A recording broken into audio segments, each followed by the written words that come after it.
गुरु तुम हो ज्ञानी ज्ञान के दाता, मुनि गुरुवर को करके प्रणाम गाऊं मैं, ध्याऊं मैं सुबह शाम। पुलक सागर एक नाम एक नाम। इस कार्यक्रम के प्रसारण पुण्यार्जक परिवार हैं श्री सुधाकर जी अग्रवाल, जितेंद्र कुमार सुधाकर जी अग्रवाल, ट्रस्टी जिन शरणम तीर्थ, संरक्षक पुलक मंच परिवार श्री रामपुर, सौभाग्यवती प्रिया जितेंद्र कुमार अग्रवाल, अध्यक्षा पुलक मंच परिवार श्री रामपुर, राष्ट्रीय शिक्षा मंत्री पुलक मंच परिवार, संयोजिका जिन शरणम छात्रावास, अध्यक्षा आचार्य शांति सागर पाठशाला श्री रामपुर, कुमारी समृद्धि चिरंजीव सार्थक अग्रवाल परिवार श्री रामपुर, जैन एग्रो इंडस्ट्रीज, निर्माता कॉटन सीड ऑयल और एग्रो उत्पाद, plot number A180 MIDC Shri Rampur, जिला अहमदनगर, महाराष्ट्र। भगवान महावीर के अमर संदेश जीव दया की राह पर चलते हुए भारत गौरव राष्ट्र संत आचार्य श्री पुलक सागर जी गुरुदेव की प्रेरणा से वात्सल्य धारा ट्रस्ट द्वारा संचालित एक महान अभियान, शिक्षा और सेवा समय की मांग, वात्सल्य धारा एक समाधान, मानवीयता की दुनिया में बढ़ते कदम, वात्सल्य धारा एक प्रकल्प अनेक, सुशिक्षा सुस्वास्थ्य शिविर, औषधि वितरण, वात्सल्य धारा रुग्ण वाहिनी, अहिंसा प्रसाद, माँ जनवाणी संग्रहालय, जीव दया, गौ सेवा, कन्यादान, वात्सल्य धाम। सामर्थ्य अनुसार सहयोग राशि प्रदान कर हमसे जुड़ें। बैंक खाता विवरण निम्नवत है, अथवा आप अपनी धनराशि दिए गए QR कोड को स्कैन करके हमें UPI द्वारा सीधे भेज सकते हैं। आपके द्वारा दिया गया दान आयकर की धारा 80G के अंतर्गत कर मुक्त है। पूछताछ हेतु संपर्क करें। क्या होगा उनका? चलो 1000, 500, 5000 तुमने महीने का भेज दिया, तो बुढ़ापे में नोटों से ज़िंदगी थोड़ी चलती है। खाना कैसे खाएं? तो वहाँ की समाज ने डिसीजन लिया कि एक उन्होंने भोजनालय खोल दिया संत निवास में, कि जो खाना नहीं बना सकते वो यहाँ आकर खाएं। बताओ, जिसके लड़के शहरों में सर्विस कर रहे हों वो वहाँ एक किराए का खाना खा रहे हों, ये ज़िंदगी कैसी ज़िंदगी है? आज बच्चों के मन में आ गया कि चलो बाहर। आज लड़कियां शहरों में शादी करना चाहती हैं, गांव में नहीं रहना चाहती हैं। क्या होगा इन गांवों का? वो जो 5-5, 4-4 करोड़ के मंदिर बना रहे हो, इन मंदिरों का क्या होगा? कौन आएगा? अभी गलिया कोट गया, एक आदमी नहीं है मंदिरों में, ऐसे विशाल मंदिर। और अभी मेरे पास आए थे बांसवाड़ा के लोग, उसी मंदिर के लिए कुछ कर। मैंने कहा मैं कुछ नहीं करने वाला हूँ, ध्यान रखना। काय को करोड़ों रुपए उसमें और लगा रहे हो? अभी तो तुम जा ही रहे हो, आने वाली पीढ़ी तो इतनी भी जाने वाली नहीं है। इन मंदिरों में सब कब्जे हो जाएंगे, तुम पैसा दे दे के मर जाओगे, राज कोई और करेगा।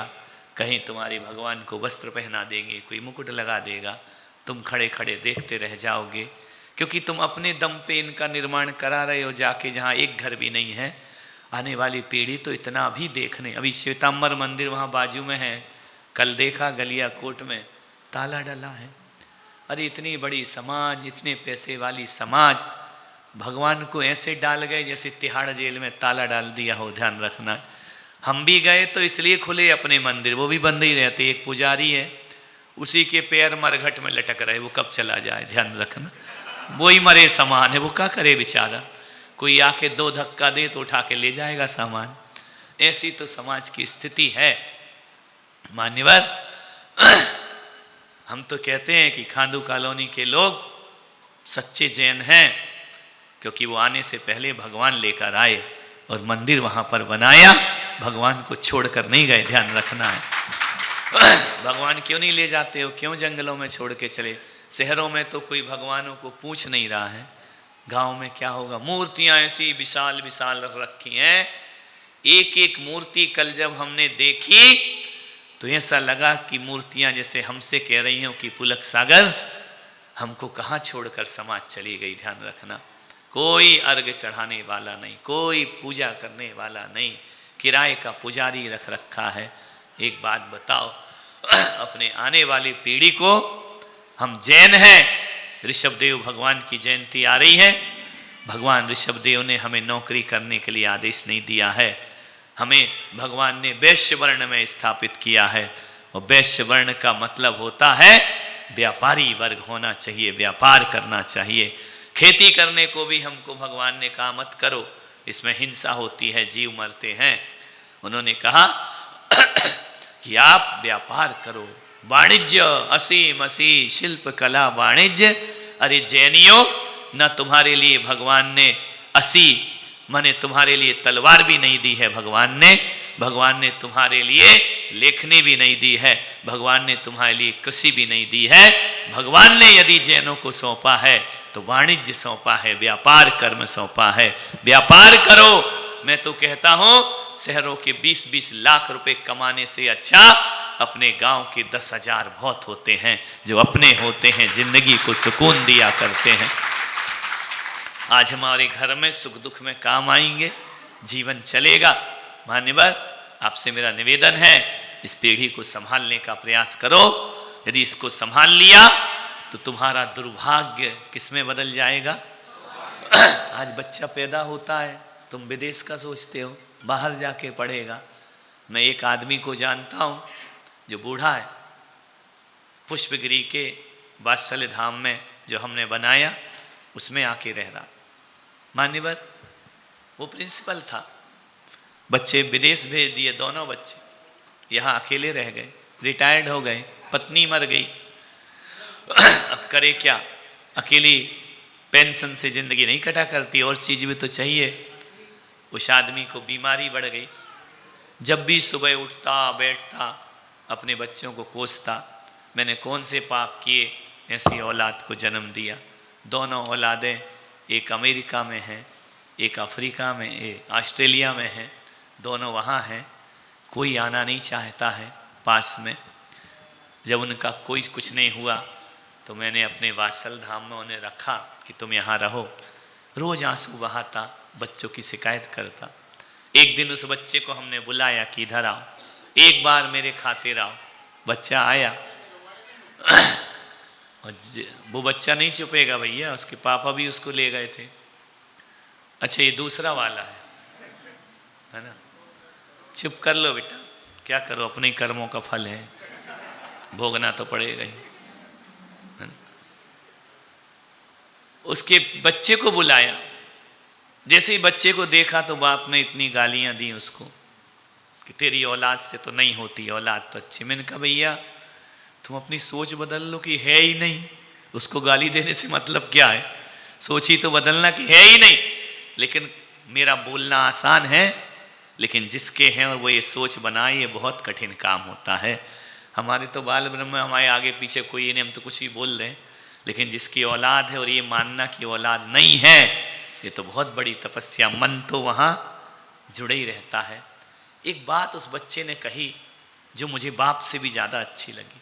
उसने कहा महाराज ठीक है, मैं इनकी केयर नहीं करता, मैं इनका ध्यान नहीं रखता, कोई बात नहीं, मैं इनका बुढ़ापे में साथ नहीं दे रहा हूँ, ये भी सही है, और मुझे देना चाहिए, ये भी सही है, लेकिन मैं नहीं दे रहा हूँ, ये बहुत सही है। मेरी बीवी इनकी सेवा नहीं कर सकती है, मेरे बच्चे यहाँ नहीं आ सकते हैं। तो हमने कहा इनको वहाँ ले जाओ। बोले हम इनको भी नहीं ले जा सकते हैं। तो इनका ऐसे कैसे चलेंगे रिश्ते। बोले महाराज आप मेरे पापा से पूछो।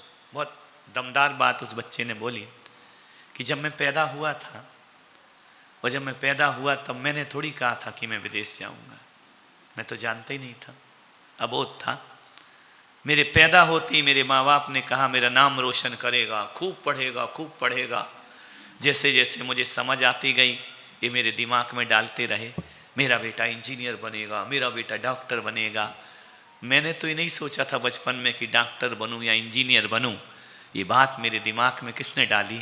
इन्हीं पापा ने डाली मेरे दिमाग में। और जब मैं पढ़ने लगा और मेरे अंदर आ गया कि डॉक्टर इंजीनियर बनूंगा, तो मेरे पाप से जब मैंने बोला, मैं 8-9 साल का था, कि हमारे यहाँ महाराज लोग आ रहे हैं, मैं उनके दर्शन को जाऊँ, तो मेरे पापा ने कहा महाराज तो जिंदगी भर के हैं, पहले पढ़ाई कर, ट्यूशन जा, मंदिर जाने की ज़रूरत नहीं है, जा पढ़ाई कर, अपना करियर बना, महाराज का आशीर्वाद तो मिल जाएगा, क्या ज़रूरत है सत्संग में जाने की, मंदिर अभी नहीं बाद में जाना। बोले महाराज जब मुझे कर्तव्य सीखना थे तब मेरा बाप मुझे स्कूल में पढ़ा रहा था, ध्यान रखना, वो मंदिर नहीं, वो ट्यूशन के लिए प्रेरित कर रहा था, वो कोचिंग के लिए प्रेरित कर रहा था। जब मेरे भीतर संस्कार आना थे तब मेरा बाप मुझे पढ़ना और अच्छे नंबर लाने सिखा रहा था। और जब मैं पढ़ गया महाराज तो मैं विदेश गया। विदेश का जाने का पैसा किसने दिया? मेरी जेब में तो कुछ नहीं था ना, इसी बाप ने दिया ना। और आज विदेश जाने का पैसा दिया, पैसा भेजते रहा, मुझे भेजते रहा। अब बताओ महाराज, मैं इनसे दूर हुआ हूँ या इनने मुझे अपने से दूर किया है? मैं आपसे पूछना चाहता हूँ। और जब मैं विदेश की संस्कृति में ढल गया, जब मेरा जीवन वैसा हो गया, तो गलती किसकी है? आनंदपुरी वाले बताओ, किसकी गलती है? बाप की? यदि बाप कहता कि नहीं नहीं जाना, मैं तुझे यहीं पढ़ाऊंगा, यही करना, यही व्यापार है, तो बोले मैं भी आज और बच्चों की तरह पापा के साथ रहता। लेकिन इनने जो ख्वाब देखे और जो उस ख्वाब मुझे दिखाए और उन ख्वाबों को पूरा करने में जो तुमने हेल्प की है, ध्यान रखना, मैं भी पुलक सागर आपसे कह रहा हूं, युवा पीढ़ी गलत नहीं है, हमारी परवरिश गलत हुआ करती है। ध्यान रखना, अपनी परवरिश सुधारो। आज यहाँ बैठे हैं ये प्रतीक के पापा, उनकी एक बहन है, मेरी अच्छी भक्त है, कट्टर भक्त है, दीपिका। उसका बेटा विदेश में पढ़ता था, विदेश में जॉब करता था। दुर्भाग्य से उसके पिता का निधन हो गया। आज लाखों का पैकेज वो कमाता, लेकिन ऐसा परिवार और ऐसा बेटा, मैंने कल भी कहा था, उसने कहा मैं लाखों के पैकेज को लात मारता हूं, मैं अपनी माँ के साथ जाकर रहूंगा। ध्यान रखना। और वो आज अपनी माँ के साथ है। उसे नौकरी पसंद नहीं आ रही है, उसे पैसा पसंद नहीं आ रहा है, लेकिन एक विधवा माँ को छोड़कर मैं विदेश में रहूं। मान्यवर, विदेश भेजने के संस्कार मत दो, घरों में सम्मान और इज्जत करने के संस्कार प्रदान करिए। ध्यान रखना, आपसे निवेदन है, क्या करोगे जाकर? हकीकत जितने पिता यहाँ बैठे हैं, आज युवा लोग कम है, बाप ज्यादा हैं, इसलिए मैं बापों की बात कर रहा हूँ, बच्चों की नहीं कर रहा हूँ। आज एक बाप चाहता है, हकीकत में दिल पे हाथ रख के बोलना, क्या ये चाहते हो कि मेरा बेटा विदेश में जाए और 50 लाख डॉलर कमाए? ये तुम्हारी इच्छा है? या ये तुम्हारी इच्छा है मेरा बेटा गांव में रहे, 50,000 कमाए, लेकिन शाम का भोजन मेरे साथ बैठकर खाए? ये तमन्ना तुम्हारी है या बच्चों को दूर रखने की तमन्ना तुम्हारी है? गलती बच्चों की बिल्कुल नहीं, बेटियों की गलती नहीं। हम ही उन्हें बड़े बड़े सपने दिखाया करते हैं, हम ही उन्हें पूरा किया करते हैं। उस लड़के ने जब मुझसे कहा कि महाराज आज अमेरिका मेरे बाप ने मुझे भेजा, अब मेरे पास टाइम नहीं है, मेरे पास वक्त नहीं है। जिस लड़की से शादी की वो भी जॉब करती है, अब बुढ़ापे में अमेरिका में इन्हें रखेगा कौन? अब इनको आंसू बहाना, गलती इनकी है या मेरी है? मान्यवर, मैंने उस बाप की तरफ देखा, उस बाप की नजरें झुक गई। महाराज, आज मेरा बेटा सच बोल रहा है, आज ये जो कुछ भी है वह मेरी वजह से है। तुम इनका अब आंसू बहाने की कोई ज़रूरत नहीं, अब शिकायत की कोई ज़रूरत नहीं। क्यों नहीं हो सकते? क्या गांव में अमीर लोग नहीं रहते हैं? बेटे को पैसा कमाना सिखाओ, लेकिन बाहर जाके कमाए ऐसा जरूरी नहीं है। आनंदपुरी में भी ऐसे लोग होंगे जो लाखों रुपए कमाते होंगे, इस गांव में रहकर सुकून की जिंदगी जीते होंगे। क्या रखा है शहरों में? एक फ्लैट लेता है बेटा, पूना पड़ता है, फ्लैट खरीदना है रहने के लिए, गांव का तो अपना मकान छोड़ता है और शहरों में किराए के मकान में जिंदगी गुजारता है। वो जब उसे खरीदने का अवसर आता है तो बाप को फोन करता है, पापा पैसा भेजो, मुझे फ्लैट खरीदना है। तो तुमने वहां पढ़ के नौकरी करके कमरा खरीदने की भी औकात पैदा नहीं करी, बाप से पैसा मांगा करते हो, बाप से पैसा मांगते हो, बाप को नहीं मांगते हो कि पापा तुम भी यहाँ आओ, अपन यहाँ साथ में रहेंगे। मान्यवर, ऐसे दृश्य समाज के बीच में आने वाले हैं। ऐसा तुम्हारे घर का वातावरण आने वाले 10-20 साल में समाज की पूरी स्थितियां बदल जाएंगी। ना कोई मंदिर में रहेगा, ना कोई बूढ़ों को पूछेगा। ध्यान रखना है। आपसे मेरा इतना ही निवेदन है कि नहीं ऐसे स्वप्न मत दिखाओ। अरे मैं कहता हूं, शहर में जाके धनपति मत बनो, गांव को धनवान बनाने का प्रयास करो जो किसी शहर से कम ना हो। देखा नहीं, अभी मैं गलियाकोट से आ रहा था, बोहरी समाज के लोग, मकान देख के मेरी आंखें फट गई। बड़े बड़े विशाल मकान, सब में ताला डला है, कोई नहीं रहा करता है, खंडर हो जाएंगे ये मकान। ध्यान रखना है। फिर ये किस लिए बनाए हैं, काय के लिए बनाए? इन्वेस्टमेंट करता है आदमी, पैसा जो कमा लिया है कहाँ लगाएं। आपसे निवेदन है कि नहीं, अपने गांवों को स्वर्ग बनाने का प्रयास करिए, अपने गांवों को धनाढ्य बनाने का प्रयास करिए। परम पूज्य भारत गौरव राष्ट्र संत मनोज्ञाचार्य 108 पुलक सागर जी महाराज के मंगल आशीर्वाद से जिन शरणम छात्रावास एडमिशन ओपन। संस्कार, शिक्षा और सुरक्षा का संगम जिन शरणम छात्रावास। आप सभी को हर्ष के साथ सूचित किया जाता है कि जिन शरणम छात्रावास में शैक्षणिक वर्ष 2026 हेतु प्रवेश प्रारंभ हो चुके हैं। पोद्दार इंटरनेशनल स्कूल वापी में गुणवत्तापूर्ण शिक्षा के साथ साथ जिन शरणम छात्रावास में बच्चों को उत्तम संस्कार, अनुशासन एवं सुरक्षित वातावरण प्रदान किया जाता है। तभी तो प्रत्येक वर्ष हजारों बच्चे प्रवेश हेतु आवेदन भरते हैं। तो शीघ्र करें। जिन शरणम छात्रावास, प्रमुख विशेषताएं।